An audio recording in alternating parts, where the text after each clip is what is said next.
Der Film Die Liedermacherin von Botnang hatte im Sommer 2019 in Stuttgart Premiere und direkt danach begann ich einfach weiter zu filmen. Ich war mit Gerda Herrmann befreundet und besuchte sie oft, und bei meinen Besuchen brachte ich manchmal große Kameraausrüstung mit, um das Ganze professionell zu filmen. Manchmal hatten wir einfach spontan Ideen und ich filmte sie schnell auf dem Smartphone.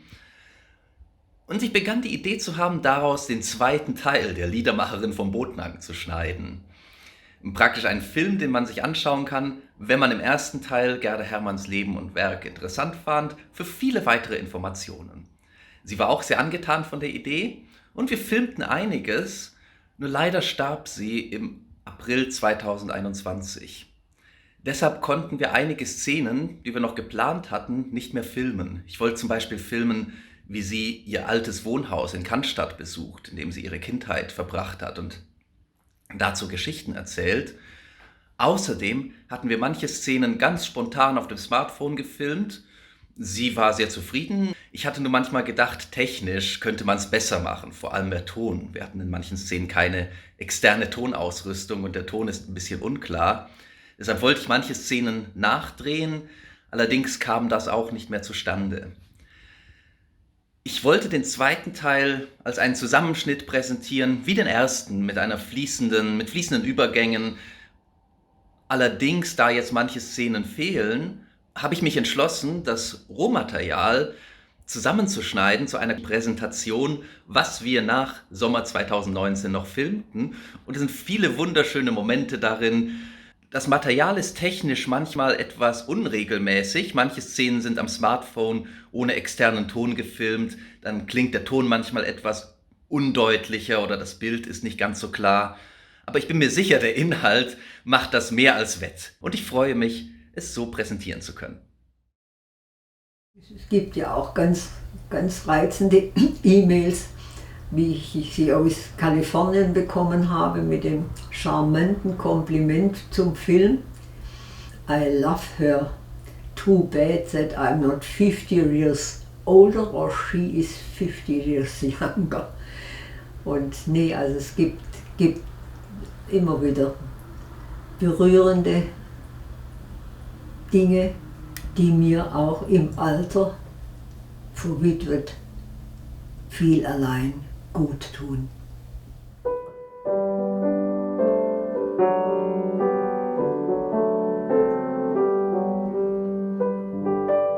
I'm now walking to see Gerda Herrmann. It was her 89th birthday 2 days ago, and I'm bringing her present. It's the prize from the festival in Texas for the songwriter of Botnang. I really like these walks through Botnang to visit her, and this has been a regular thing for a few years. Last year I had the idea to do the documentary, The Songwriter of Botnang, when I just realized all she does is so interesting and I want to preserve it. I want to preserve the experience of visiting her for years. This is the way that I walk to Gerda Herrmann. I went to her house the first time when I was still in school, when I was a teenager. I had performed at a concert. A piece that I wrote had been performed and she liked it at my school. And then she invited me to her place and, we talked about the anthologies she releases with texts by young people. So we've been friends since then, but we kind of fell out of touch for a few years. And then when Timeless had its premiere in Stuttgart, I got back in touch with her. She wrote to me, congratulating me on it. And I visited her. This was shortly before her 87th birthday. And I thought I've got to make a documentary to preserve what she's doing. And I always, pay close attention to my walks to her place. And I kind of save them in my mind. Because a lot of my friends are so much older than I am. Fortunately, most of them are still with me. But I really want to preserve this world of my friends when I was in my 20s and 30s. It sounds kind of cliche, but one of my motivations when I did the documentary about Gerda Herrmann, also when I did the documentary about Roger Ball and so on, is I want to make these people happy, It sounds cliche, but it's true. im Film das 375. Lied, jetzt sind wir bei 407 innerhalb von 1,5 Jahren. Das ist toll. Es war für mich auch, weil es für mich so selbstverständlich war, dass ich das mache, diesen Dokumentarfilm. Als ich hier war und dachte, dass ich so viele Bilder habe, so viele Erinnerungen, so ein künstlerisches Gesamtwerk. Das müssen andere Leute auch sehen. Hier Wikipedia Botnang, Persönlichkeiten. Das ist so schön. Immer Aberle, Dichterin, Moment hier, Schriftstellerin und Dichterin 1886 bis 1949. Ja, Jürgen Klinsmann, Ulf Merbold, deutscher Physiker und ehemaliger Raumfahrer, Gerda Herrmann, geboren 1931, deutsche Komponistin und Dichterin. Ich finde das so schön. 53rd Houston International Film Festival. Endless possibilities for true film fanatics. And the timing is perfect. It was shipped from the US, I think, a month ago or 2 months ago, and it arrived on Tuesday, which is Gerda Herrmann's 89th birthday. And now it's Thursday and I'm visiting her with the award. Ich übersetze ganz schlecht, aber ich springe zum interessanteren Teil. Genau.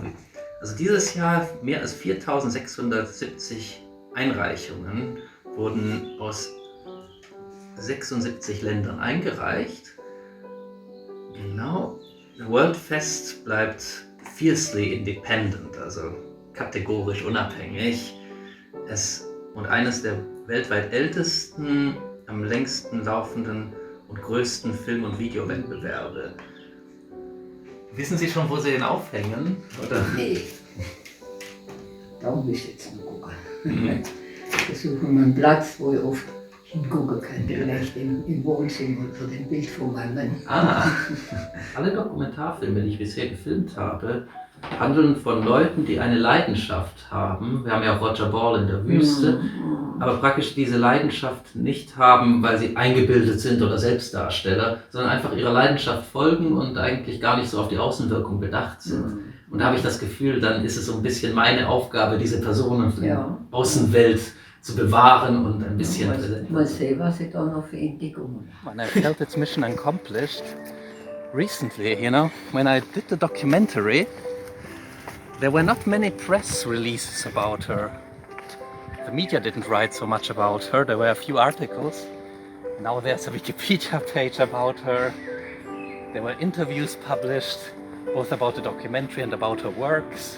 And recently I put her in touch with Württembergische Landesbibliothek, a big state-run library in my hometown that is interested to preserve her artistic archive, which I think is really important. So I'm very happy how this all turned out.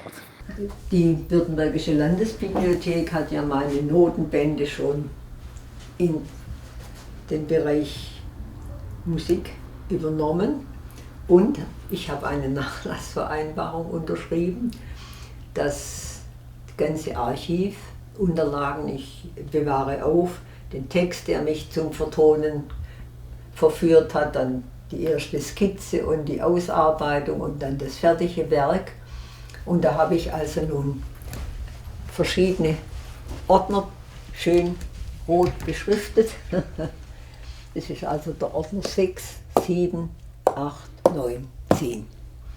Und in den kommen also noch die neu entstehenden. Da muss ich mal gucken, bei welcher Nummer. Jetzt bin ich bei 416, Opus 416. Nee, und es ist so, dass ich da einfach die Texte, zum Beispiel Vater werden ist nicht schwer, was von Wilhelm Busch, und dann das Manuskript, das Datum, wann, und dann die erste Ausarbeitung, wieder die Begleitung dann gesucht wird und ausgefeilt wird und dann das fertige Werk. Und wie gesagt, das sind jetzt die letzten da in Band 10, hat nur ein bisschen Platz. Das ist 1944, habe ich das von einer Klassenkameradin gekriegt. Ich habe ja dort immer gespielt und musste ja immer auch schnell wieder Walzer und wovon kann der Lanzer denn schon träumen und so spielen. Und da saß ich natürlich am Klavier, auf dem Klavierhocker. Alexander hat ja den Film an Freunde in Amerika geschickt und da kam ganz schnell eine mich sehr berührende Rückmeldung von Stephen Kalanick, 77-jähriger Schriftsteller, von dem die Beach Boys mehrere Gedichte vertont haben. Und als mir dann Alexander diesen sehr besonderen Text dieses begabten Schriftstellers geschickt hat mich einfach gereizt, es zu vertonen, weil die Aussagen in dem Text meiner Lebenseinstellung ganz entsprechen. Also ich habe den Text von Alexander bekommen, hat mich sehr berührt.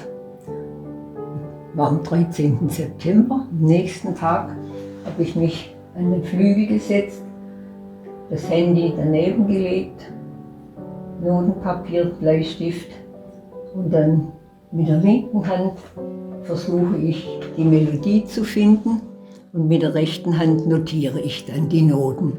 So ganz durch. Später sind dann einige Korrekturen noch mit Rotstift, dass man es gut sieht. Und wenn die steht, dann kommt die Begleitung und an der wird dann meist noch immer wieder gefeilt, bis ich einigermaßen überzeugt bin, dass es so stehen bleiben kann. Ich habe im Vierteltakt gewechselt bei dem Wort Love. I would love to be wrong. And I know it is hard to break down attitudes. Dann wieder to break down. Also da ist wieder vielerlei, wird versucht, um da was zu bewegen. Also ich hätte ja einiges nachgucken müssen im Lexikon, bis ich es wirklich in den Feinheiten verstanden habe. Aber ich habe ganz altes Lexikon, wo x Möglichkeiten zur Übersetzung kommen, war gar nicht so leicht. Aber in der Zwischenzeit habe ich es begriffen.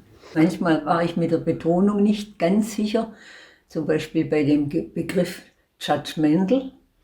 Und das habe ich dann mit meinem jüngsten Enkel, der ja ein Jahr in Texas war, habe es ihm vorgespielt und dann hat er mich also darauf aufmerksam gemacht, dass das judgmental heißt und nicht judgmental.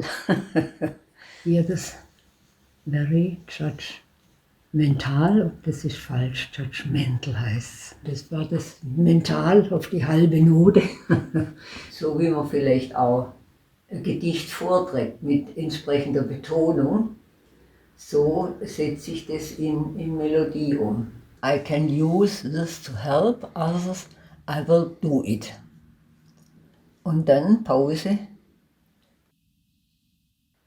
Wirkung abwarten, if not, I will turn it over to life. Also ich finde einfach dieses, dann einfach annehmen, so ist das Leben. Gell? Immer wenn ich herkomme, gibt es ein neues Lied oder etwas Neues in Arbeit. Ja. Nee, also das mit dem hat es mich sehr beschäftigt und aber die Mondscheintänzerin hat mir ja auch viel Spaß gemacht. Im Film wird doch gesagt, ich bin mir jetzt gar nicht mehr so sicher, sagen Sie nicht im Film, dass Sie jetzt Ihr 375. Lied schreiben oder... Also es sind seit dem Film so viele dazugekommen. Im Film das 375. Lied, jetzt sind wir bei 407 innerhalb von 1,5 Jahren. Das ist toll. Ja, wobei in den ersten Jahren war es also deutlich mehr, gell? Auch mehr mit eigenen Texten. Aber ich sage ja, wenn nicht irgendetwas ist, was mich berührt und bewegt und dass es dann doch wieder was macht. Dieser Text wurde in unserer zweiten Anthologie Augenblicke veröffentlicht und der kam mir dieser Tage in die Hand und ich fand ihn so witzig, dass es mich gereizt hat, den zu vertonen. Also dann.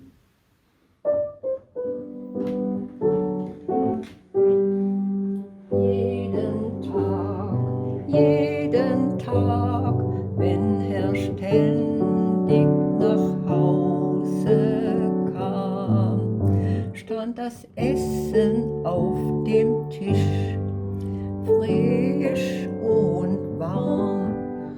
Und jedes Mal stand diese Reisetasche daneben.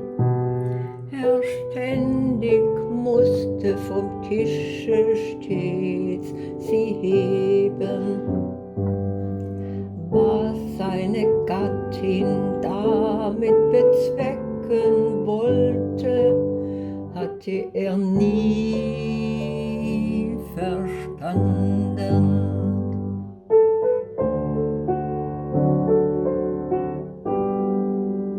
Freie Tage verbrachte er nur in den hiesigen Landen. Auch am Dienstag kam er ständig wieder nach Haus, doch die Tasche war weg und der Herd war aus. Ist doch witzig, gell?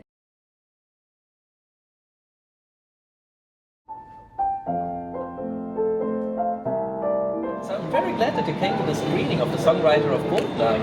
So what did you think of the film now after its screening? I was so impressed. She's such a wonderful lady and she presents herself so beautifully, and I loved her writing and her poetry and the music.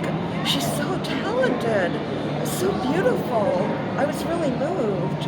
Steve, what did you think now? Well, after seeing it again, I know I spoke before it, I thought of the positive energy and her sense of gratitude, because sometimes we have everything going our way in life and we don't have gratitude.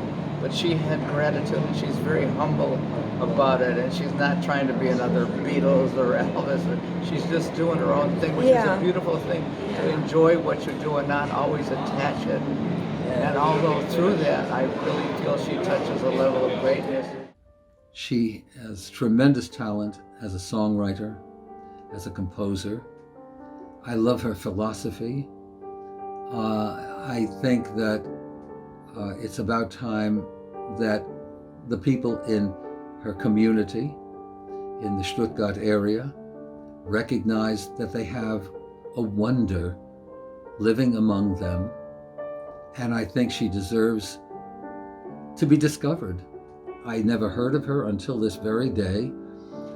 And now she haunts me, that sweet, lovely face, that charming woman with her philosophy of music as a medium of love, a thought that is very precious today.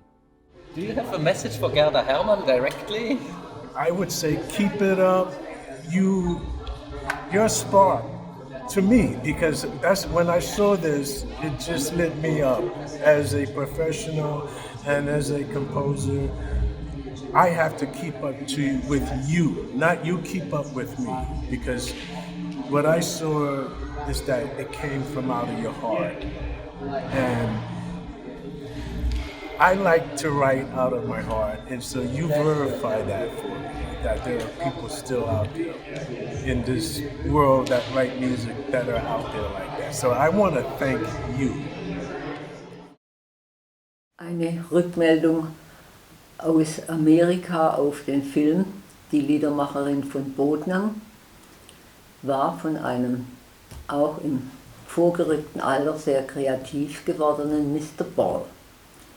Dem war aufgefallen, dass in einem Brief an meinen Vater kleine Figürchen gezeichnet waren und wollte wissen, ob ich auch später gezeichnet oder gemalt habe. Und dann habe ich mich erinnert, dass ich die Zeichnungen aus der Schulzeit 1945 bis 1948 aufbewahrt habe. Und es war dann ganz interessant, was ich drin entdeckt habe. Es war noch außerhalb der Schule, Ausblick aus dem Wohnzimmerfenster in der Theodor-Feil-Straße, im ersten Stock, gemacht. Haben wir einen schönen Blick gehabt, da übers Wasserberg. Also hier von Natur abgezeichnet am 8. Januar 1943.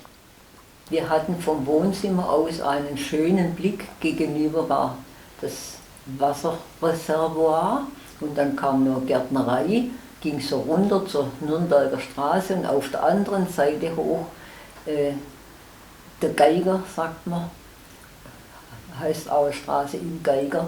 Und es waren so kleinere Gebäude und sehr abwechslungsreich und das war einfach ein schöner Blick und deshalb habe ich das 1943, also noch vor den schweren Fliegerangriffen, gemalt. Diese Bäume da, das war von der Gärtnerei, die haben so Pflanzen gezüchtet, Bäume und dann die Straße sieht man nicht, das ist ziemlich unter gewesen und dann geht es da den Hang hoch. Und das da oben war eine Flakstellung. Geiger im Schnee, ja. Gibt ein bisschen Schnee auf den Dächern. Was ich da ausgerechnet habe. Ausgerechnet da bei dem Soldatenhelm und dem Zweig. Und da, das war so Zeichen für Tod im Krieg. Mein Vater ja leider auch. Auf sehr bescheidenem Papier. Ich muss noch mal eine Hexe machen. Da habe ich unterwegs an einem Bahndamm Gräser gepflückt, damit ich die genau zeichnen konnte. Mussten wir gleich mit Dusche machen. Und es waren dann unterschiedliche Dinge, die man eben zeichnen musste. Ganz unterschiedliches. Und das weiß ich auch noch. Da habe ich mich so bemüht, die Blume schön zu zeichnen. Das Papier hat so nachgegeben. Da habe ich dann gar keine gute Note gekriegt. Da mussten wir eine Intarsienarbeit machen. Und das wurde dann projiziert an die Wand. Und da habe ich gemerkt, dass die Beine zu schwach waren. Es sah aus, als ob das jetzt dann gleich zusammenbricht. Die Friedenstaube, im November 1945 gezeichnet. Oder so ein Fenster. War auch ziemlich schwierig. Da war das Thema der Waldspaziergang. Aber ich finde es mit dem Anzug und ganz nobel war das, wie sie da unterwegs waren. Ich tanze für das Leben, ich tanze für den Tod, ich tanze für die Sonne und für das Abendrot. Ich tanze für den Regen und auch für den Wind. Ich tanze für die vielen, die zu lange einsam sind. Ich tanze für die Sterne, ich tanze für den Mond. Ich tanze für die Liebe, die in unserem Herzen wohnt. Ich tanze für die Felder und die Berge.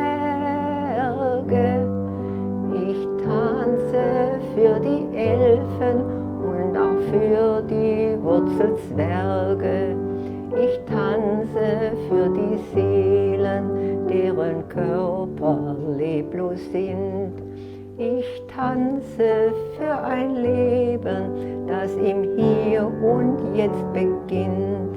Ich tanze weiter, drehe mich immer schneller im Kreis. Ich tanze, bis die Melodie in meinem Herzen wird langsam und leis.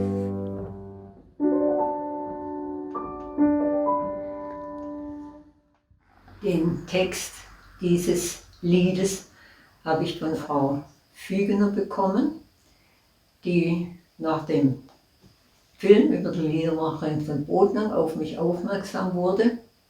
Gerda Hermann hat mich sehr berührt in dem Film Die Liedermacherin von Bodnang. Sie als Person hat mich sehr berührt, aber auch die vielen Parallelen, die sie zum Leben meiner eigenen Mutter hatte. die beide im Zweiten Weltkrieg noch junge Mädchen waren und relativ nah beieinander gewohnt haben und beide nach Metzingen geschickt worden sind. Vielleicht waren sie sogar gleichzeitig da, von der Zeit kommt das nämlich ungefähr hin.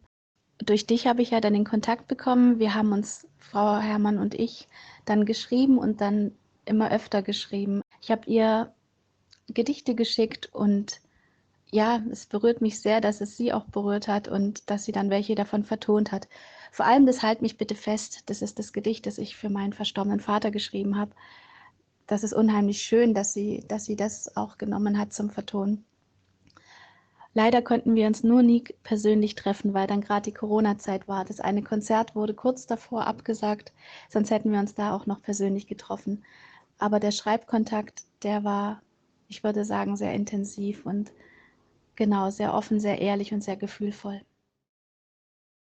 Bitte halt mich einfach fest, in mir geht grad etwas kaputt. Mein Innerstes bröselt auseinander, damit wenigstens mein Körper nicht zerbricht. Halt mich, bitte halt mich einfach fest. Irgendwas geschieht mit mir, übernimmt die Kontrolle über mich. Sie hat mir dann geschrieben, dass sie das Gedicht gemacht hat nach dem Tod ihres Vaters, der wohl schwer dement war. Und es hat mich sehr berührt. Ich habe das schon erlebt bei Sterbenden, dass man weiß, dass vielleicht doch noch innere Abläufe sind, aber es geht nicht mehr, das richtig auszusprechen. Bitte halt mich einfach fest, wenn ich dir auch so... Und dieses Lied, das ist irgendwie so berührend, dieses Einfühlen in einen schwer dementen Menschen. Die Antwort schon jetzt nicht mehr. Bilder der Vergangenheit werden dafür lebendig. Luftschutzbunker, Bombenhagel, Hunger, Angst und Dunkelheit. Hörst du auch den Fliegeralarm? Dann halt mich, bitte halt mich einfach fest. Deine Worte versteh ich vielleicht nicht mehr, aber deine Hand auf der meinen, das verstehe ich noch gut. Halt meine Hand, gleich ist es so weit. Unsere Seelen berühren sich, die meine bekommt Flügel. Nun lass mich los, nun lass mich gehen. Es ist Zeit, Abschied zu nehmen.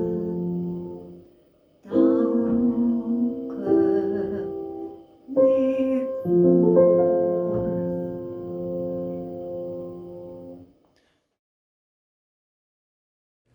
Von der Frau Fügener, die Mondscheintänzerin, und dann Schwarze Tränen und dann etwas über Haushaltsauflösung, das habe ich noch nicht gemacht. Und dann ein englisches Gedicht. Und das will ich jetzt mal versuchen. Also ich denke im 6/8-Takt. Und dann, ich suche ja die Melodie immer mit der linken Hand.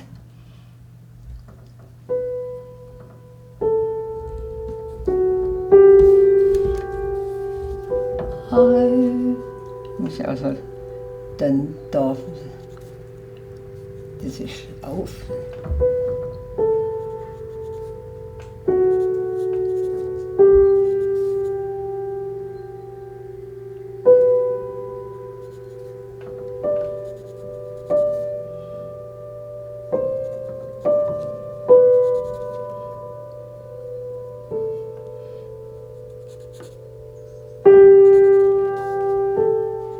So, muss ich gleich den Text runterschreiben. Also I close my eyes and listen to the sound. Müssen wir gucken. To the sound of my roots.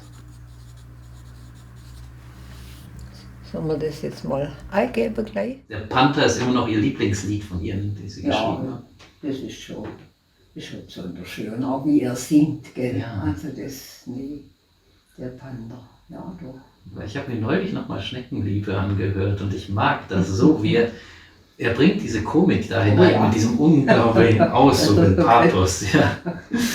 Ja. Nee, also der hat auch sehr nett reagiert, der Wolfgang Isenhardt, also macht gern wieder mit, gell?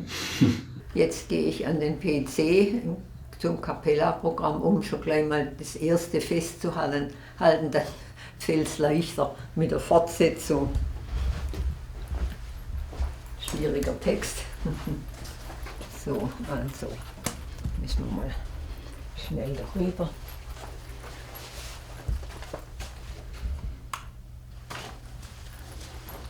So, ein Verhauch, sagt man im Schwäbischen, zu dieser nicht vorhandenen Ordnung.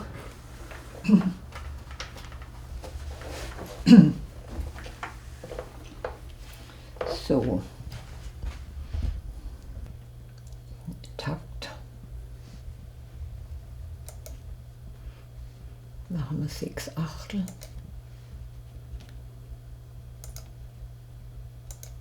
So, und jetzt muss das da weg. Und jetzt kommt der Auftakt. Und Achtelnote muss vorgegeben werden. Und das ist der mittlere Bereich. Ich habe ja in der Höheren Handelsschule für Mädchen 1948, 49, also in einem Jahr, Schreibmaschine schreiben gelernt. Zu Hause hatte ich keine, ich hatte nur in der Schule die Möglichkeit, immer mal wieder zu üben und habe es dann aber doch bei der Prüfung geschafft. Ich glaube 243 Anschläge in der Minute. Und ja, das war die mechanische Maschine und dann habe ich bei einem Gedichtband für einen Bodnanger Dichter, habe ich dann Maschine, elektrische Maschine, mich drauf umgestellt. Das war ziemlich schwierig, die hatte ein bisschen Speichermöglichkeit. Und dann mit dem PC, und das sind also schon sehr, sehr viel bessere Möglichkeiten, aber man muss immer auch aufpassen, dass man nicht irgendwo was falsch macht und findet dann immer, was man eigentlich eingegeben hat. Für die ersten Konzerte habe ich die Noten noch von Hand eingetragen. Das war sehr kompliziert. Mitte der 90er Jahre habe ich es dann mit Klebenoten versucht und dann endlich hat mein Jüngster das Capella-Programm entdeckt und sehr angenehm. Man kann gut ändern und einteilen und also eine große Hilfe, aber sehr viel Präzision und viele einzelne Schritte mit Noten, ob Viertel- oder Achtelnoten und in welchem Oktavenbereich.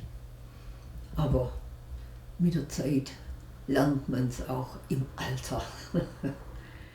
Die Frau Weber macht ja wunderbare Origami-Kunstwerke und hat mir also eine reizende Eule geschickt mit dem Text und das habe ich vertont.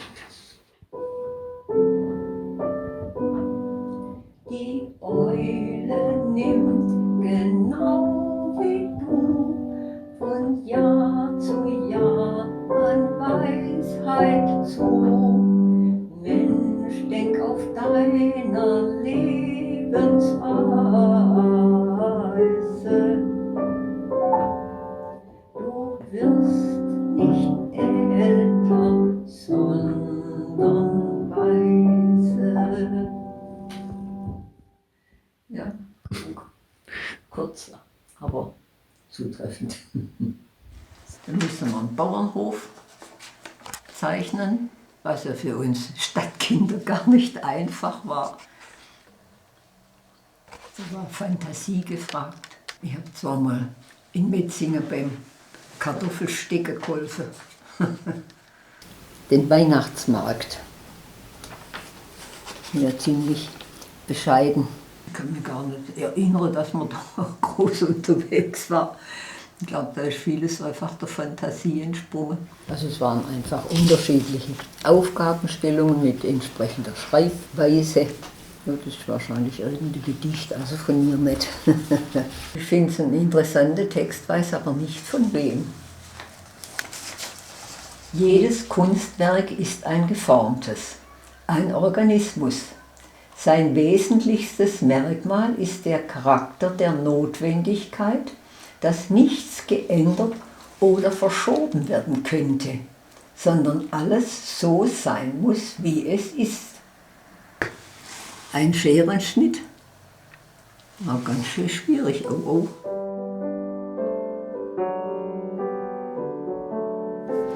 Ja, ich habe ja für gestern wieder ein Konzert fürs kreative Schreiben vorbereitet gehabt. War ursprünglich im Mai geplant, wegen Corona verschoben. Dann für den 7. November geplant, musste nun wieder abgesagt werden. Dabei hatten wir so schöne Werbung mit dem Titel Benefizkonzert. Die Mondscheintänzerin fragt, warum? Tja, und so entstehen dann jetzt in dieser Corona-Zeit, wo man wenig Möglichkeit hat, mit anderen zusammenzukommen oder rauszugehen, gibt es dann Texte, die mich in Versuchung führen. Das ist dann das Positive an dem Corona-Lockdown.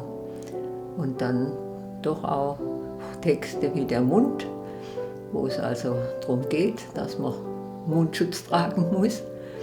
Und ach ja, den Mut nicht verlieren und auch nicht den Humor. Mein Motto muss ich nicht nur anderen, sondern auch mir immer wieder sagen, dass man den Mut nicht verlieren darf. Das ist eine Zeichnung, die eine Klassenkameradin für mich gemacht hat. Und ich finde es witzig, also Stille Wasser gründen tief, dass sie von der Figur, die ich wohl sein sollte, die Linie mit dem Pfeil hier nach oben gezeichnet hat. Also das müsste wahrscheinlich 1946 oder 1947 gewesen sein.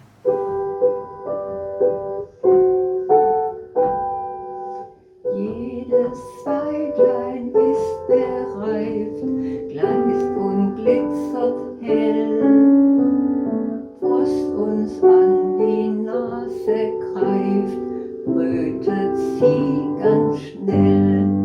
Kurz der Tag und lang die Nacht, Bäume stehen kahl.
dass in dem Film der Schwerpunkt dann auf der Musik lag.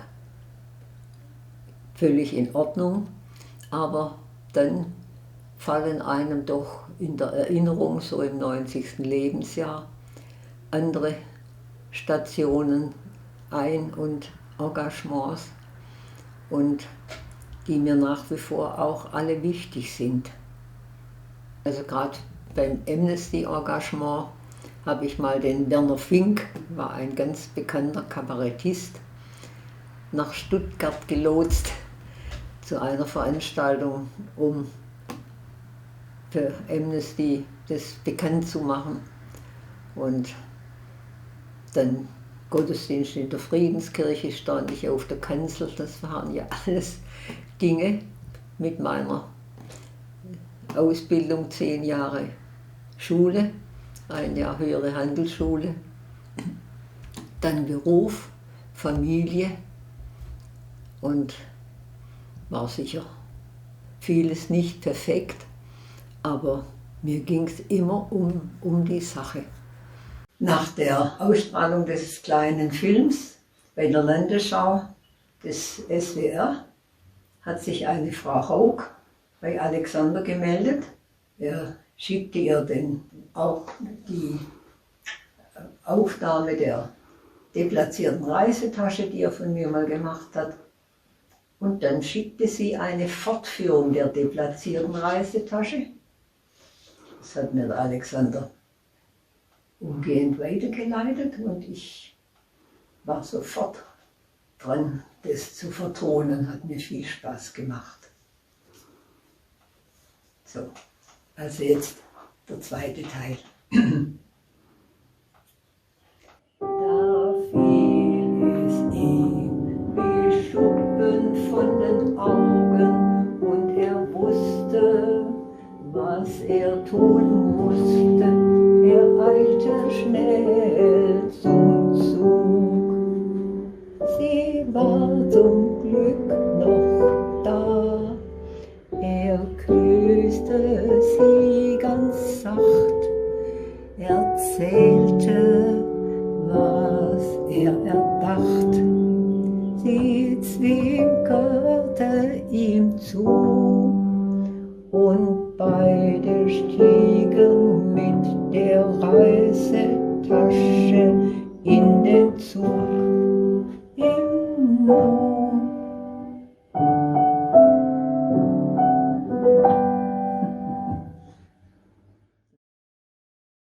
Das sind alles Studien, gell? Das war wahrscheinlich auf der Karte. Das bescheidenes Mal. Und das war irgendwie aus dem Gebirge, und das sind die Schlittschuhläufer. Vermutlich auch von einer Postkarte gezeichnet. Ich bin nicht sicher, ob das eigene Eingebung war. Blumenschau. Die Blumenvielfalt sollte das auch sein. Da habe ich versucht, Ausdruck ins Profil von Gesichtern zu bringen. Das war mir immer schwierig, dass es nicht lebendig genug war, was ich gezeichnet habe. Wenn nichts draufsteht, dann ist es nicht für die Schule gewesen. Das war das eigene. Hier zum Beispiel mit Beinen und Hände unterschiedlich Bewegung oder auch Mund. Das waren damals sehr bekannte Filmschauspieler. Ich weiß die Namen jetzt nicht mehr genau. Marika Rück war bekannt und Paula Wessely und Willy Birgel und und da gab es Karten, und da habe ich einfach versucht, den Ausdruck zeichnerisch nachzuahmen praktisch. Ich habe diese Studien für mich selber gemacht, das war nicht für die Schule, und leider musste ich ja dann 1948 bei der Währungsreform die Schule abbrechen, konnte nicht weiter zur Schule gehen, musste Berufsausbildung machen, 1 Jahr höhere Handelsschule, und war dann 10 Jahre berufstätig. Und da war überhaupt keine Zeit. Man hat damals ja 48 Stunden in der Woche gearbeitet, von Montag bis Samstag. Und Jahresurlaub waren 12 Arbeitstage. Also 2 Wochen. Nee, das war alles sehr, sehr eingeschränkt leider. Und dann kam ich einfach überhaupt nicht mehr zum Zeichnen, waren so viele andere Aufgaben und dann auch Heirat und Engagements und Kinder und dann später das mit der Musik. Aber interessant trotzdem mit diesen relativ bescheidenen Zeichnungen aus einer Zeit, wo es wenig Papier, wenig Stifte gab, wo alles einfach schwierig war durch Mangel. Ich weiß nicht, von wem der Text ist, aber ich finde es gut. Die originellste Begabung kann nicht über gewisse Grenzen hinauskommen, die ihr durch das Datum der Geburt gesetzt sind. Es ist nicht alles zu allen Zeiten möglich und gewisse Gedanken können erst auf gewissen Stufen gedacht werden. Tja, so ist. Von Frau Flügener nach heiteren Texten. Ich tanze auch mal wieder ein sehr schwerer Text. Sie kommen, wir kannten uns nicht.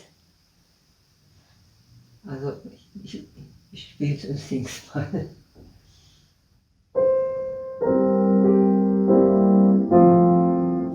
Sie kommen, wir kannten uns nicht. Gelangweilte Routine auf ihrem Gesicht. Sie ziehen die Handschuhe an und mein Leben wird eingepackt. Es fühlt sich der eine um den anderen blaues Sack. Ich bin letzte Woche gestorben und nun sterbe ich erneut. Meine Geschichte, mein Leben auf dem Müllberg verstreut. Was bleibt von mir? Wer erinnert sich und schaut Fotos an und denkt an mich? Es gibt niemand, den es noch interessiert. Alles wird gelöscht, als hätte ich nie existiert. Also ich persönlich habe diese Bedenken nicht, aber wenn man vielleicht keine Kinder und Enkel hat, kommt man auf so Gedanken. Ich habe mich immer gefreut, wenn bei Kindern oder Enkeln dann auch schöne Zeichnungen, Gemälde entstanden sind und habe vieles aufbewahrt. Meine Tochter Antje, ja, das hat sie für ihren Vati gemacht. Sicher nicht von der Antje. Das ist die Oma. Für mich sind viele Dinge wichtig und ich möchte sie dann einfach auch immer wieder anschauen. Deshalb sind bei mir die Wände ziemlich dicht, voll mit Bildern, Fotografien. Das Geigerlein, was mir mein Vater geschenkt hat, was neben dem Flügel hängt, mich immer wieder berührt. Das hat mir mein Vater 1938 geschenkt, da war ich 7 Jahre alt. Und es berührt mich immer noch. Und auch andere Bilder von Bodnanger Künstlern oder auch der schöne Zweig von meiner Enkelin Nathalie.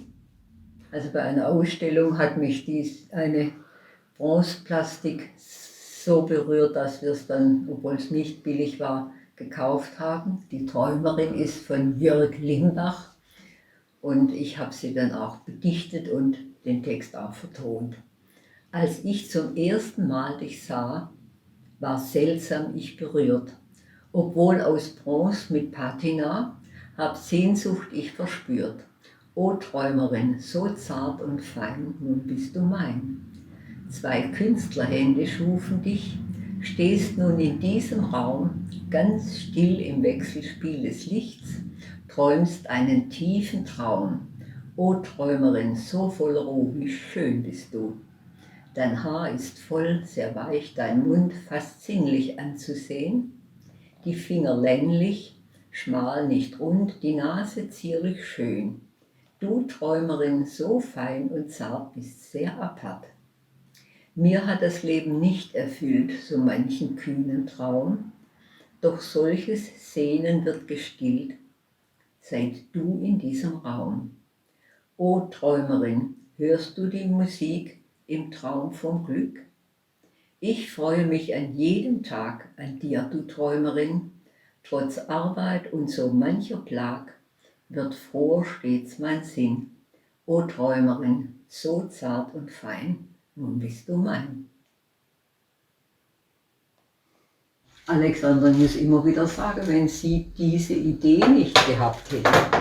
Sie sind ja einfach der Ideegeber und Initiator, der sich da wirklich auch nicht bloß Gedanken gemacht hat, sondern eingebracht hat. Gell? Irgendwie hat sich ja auch, es war so Wechsel, Sie haben was gefragt, was angeregt, dann habe ich erzählt und da kam Ihnen dann wieder eine Idee und so war das eigentlich so ein schöpferischer Prozess. Das ist doch, für mich war das auch, es hat sich so ein bisschen angefühlt wie ein impressionistisches Gemälde zu malen. Hier ein kleines Stück, da ein kleines Stück und das Ganze erwächst. Ja. Ich weiß noch, also es war einfach dieser Austausch, was ja ursprünglich schon von Anfang an war, dass man einfach so eine Ebene hatte, mit der Musik und auch Sprache und dann jetzt bei Ihnen auch mit dem Film, gell? Nee, also das ist auch für mich irgendwie, ja, man kann fast sagen, beglückend und tut einfach gut, wenn man so Resonanz und so viel Verständnis hat. Da hatte ich die Idee, Moment, da erzählen Sie doch von dem Förderkreis, warum nicht den Buchtitelsong verfilmen? Und das ist ja auch ganz toll gelungen, da mit den Büchern passend zu dem Text da. Ich weiß noch, wie wir das gefilmt hatten. Ich stand da an dem Tisch mit der Kamera und Sie hatten die Bücher hier aufgebaut, chronologisch und dann... Ich hatte mir davor aufgeschrieben, im Stereoklang von der Aufnahme hört man von links den Namen von dem Buch, also zeige ich das Buch von links. Das andere hört man von rechts. Es war so eine, ich sage, und jetzt das nächste Buch, dann haben Sie es mir gegeben, habe ich es platziert. Ein kreatives Duo, ja, dass man sich einfach gegenseitig eigentlich auch immer wieder auf Ideen bringt und dann ihre von der Beethoven-Symphonie. Das gefällt mir ja auch. Kreislauf, der Film. Ja, also gibt es das eigentlich auch als DVD? Kann ich Ihnen geben? Ja, also da habe ich schon so viel erzählt davon, kann es ja niemand zeigen.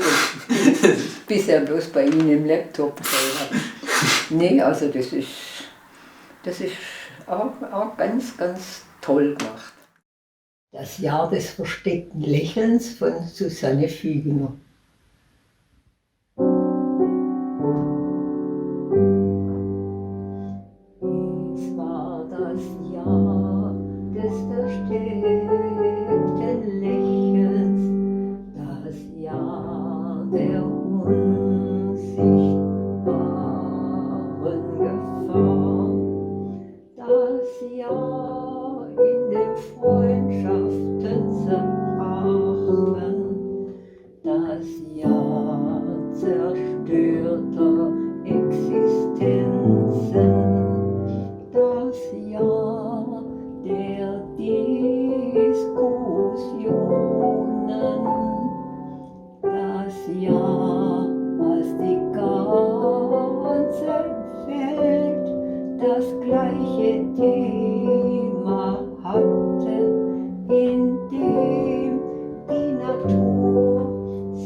Fenster applaudiert.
Es war so alles aufgegangen. Der Film wurde gedreht, dann lief der da im Kino in Stuttgart bei der Premiere, dadurch schrieben ein paar Zeitungen darüber. Dann lief er auf Festivals. Dann gab es eine Wikipedia-Seite über sie, weil plötzlich so viele Berichte waren. Und durch die Wikipedia-Seite kommen noch mehr Interesse von anderen Seiten. Dann lief er in Hollywood, dann wurde das Fernsehen auf sie aufmerksam. Und es fühlt sich so an, dass es so Stück für Stück so sich zusammenbaut. Und eben jetzt zum Schluss, wenn das jetzt hoffentlich klappt mit der Württembergischen Landesbibliothek, dass dann auch ihr künstlerisches Archiv für die Nachwelt bewahrt ist, dann ist wirklich, habe ich das Gefühl, hier in Stuttgart sehr gut Gerda Herrmann präsent. Ich bin Ihnen dankbar, dass Sie wirklich mit so viel Engagement und ja auch Know-how, muss man sagen, gell? Man muss das ja auch alles machen können. Irgendwann setzte ich Gerda Herrmann auch mit der Redaktion des Pötschke-Kalenders in Verbindung, aus dem sie immer wieder Gedichte vertonte. Und sie waren einverstanden, von ihr einen Text zu veröffentlichen, ja, was uns beide sehr freute. Der letzte Presseartikel zu Gerda Herrmanns Lebzeiten erschien am 8. April 2021. Und ich erinnere mich noch gut, wie sie mit mir darüber telefonierte, wie glücklich sie über den Artikel war. Sie erzählte mir, dass sie sich bei der Autorin auch noch bedankt hatte. Und wir wollten uns ein paar Tage darauf treffen, dass ich neue Lieder aufnehme und dass wir ein bisschen besprechen, wie wir die Szene drehen, bei der sie ihr altes Wohnhaus besucht, die wir jetzt für den zweiten Teil der Liedermacherin von Bodnang geplant hatten. Leider kam es nicht mehr dazu und die Nachricht von Gerda Herrmanns Tod kam für mich sehr überraschend. Jetzt mit einigen Monaten Abstand tröste ich mich mit dem Gedanken, dass es Gerda Herrmann vergönnt war, bis ins hohe Alter, bis zuletzt kreativ zu sein, bis zuletzt zahlreiche Ideen zu haben, weiter zu verfolgen und dass sie in der Erinnerung und in ihren Kunstwerken für sehr viele Menschen sehr positiv weiterlebt. Ihr letztes Konzert, das sie schon für Mitte 2021 vorbereitet hatte, fand dann ohne sie statt, in ihrem Gedenken. Ich denke oft an unsere gemeinsame Zeit und hoffe, dass über diesen Film und auch über den ersten Teil der Liedermacherin von Bodnang viele Menschen einen Eindruck haben, wer Gerda Herrmann war, was sie mit ihrer Kunst sagen wollte und dass sie weiter neue Menschen erreicht und mit ihrer Kunst und ihrer Persönlichkeit berührt.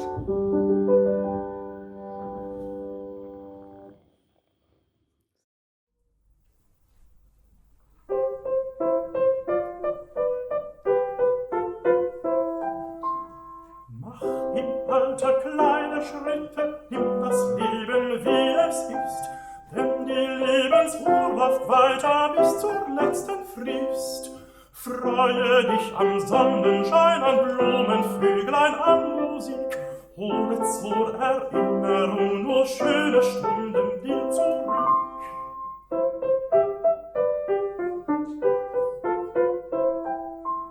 Sei bescheiden und erwarte von den anderen nicht zu viel.